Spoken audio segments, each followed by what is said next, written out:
পাতার পাতার মধ্যে না বাইকের ছবি আঁকা থাকতো, বসে বসে আঁকতাম এই ধরনের বাইক হয়তো আমি কিনবো। এবং তারপরে যখন লাইফে প্রথম কোথাও না কোথাও একটু সাফল্য আছে, ফার্স্ট বাইকটাই কিনলাম ওই রকমই, এটা হচ্ছে স্বপ্ন। মানে কোথাও না কোথাও কানেক্ট করে গেল, কোথাও না কোথাও কানেক্ট করে যাবে। তো সেই জিনিসটা আমার মনে হয় যে আবার কানেক্ট নাও তো হতে পারে, না হওয়ার চান্স থাকবে না। কারণ মেন ব্যাপার তুমি যেটা ঘুমাতে পারছো না, যার জন্য তুমি ঘুমাতে পারছো না, মানে যার জন্য যে তোমাকে ঘুমাতে দিচ্ছে না, সেই জিনিসটা পুরো ইউনিভার্স তোমার পেছনে পড়ে যাবে দেওয়ার জন্য। আচ্ছা, মানে আমার ডিমান্ডটাকে একদম মানে একদম কোর থেকে চাইতে হবে, একদম মন থেকে চাইলে মন থেকে চাইতে ঈশ্বর মানে দিতে বাধ্য। আলটিমেটলি আমি এই জায়গাটাতেই আসতে চাইছিলাম যে ঈশ্বর কখনো আমাদের বিরূপ হন না। আমরা অনেক সময় রাগ করে বলি তুমি আমাকে এটা দিলে না, আমি তোমার কাছে এতবার করে চাইলাম। আলটিমেটলি আমি হয়তো সেটা চাইনি, ঈশ্বর জানেন যে এটা দিলে তোর লাইফে প্রবলেমটা আরো কত বাড়তো।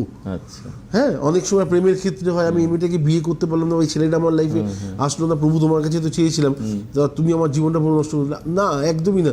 ঈশ্বর জানেন যেটা আমি তোকে দিচ্ছি সেটা অনেক বেশি ভালো, অনেক বেশি ভালো। আবার অনেকে বলবেন যে আমি তো কিছুই চাইনি, বাবা আমার ইচ্ছেতেই বিয়ে করেছি, তাহলে আমার লাইফটা কেন এত ডিস্টার্ব হলো? সব কটা জিনিস নিয়ে আমি কথা বলছি, তার রিজনটা হচ্ছে কর্মের ফল। কোথাও না কোথাও কৈকেয়ী ও দেবকী হিসেবে জন্মগ্রহণ করেছিল না, তো তার জন্য 14 বছরের কারাবাস পেতে হয়েছিল। এবং একটা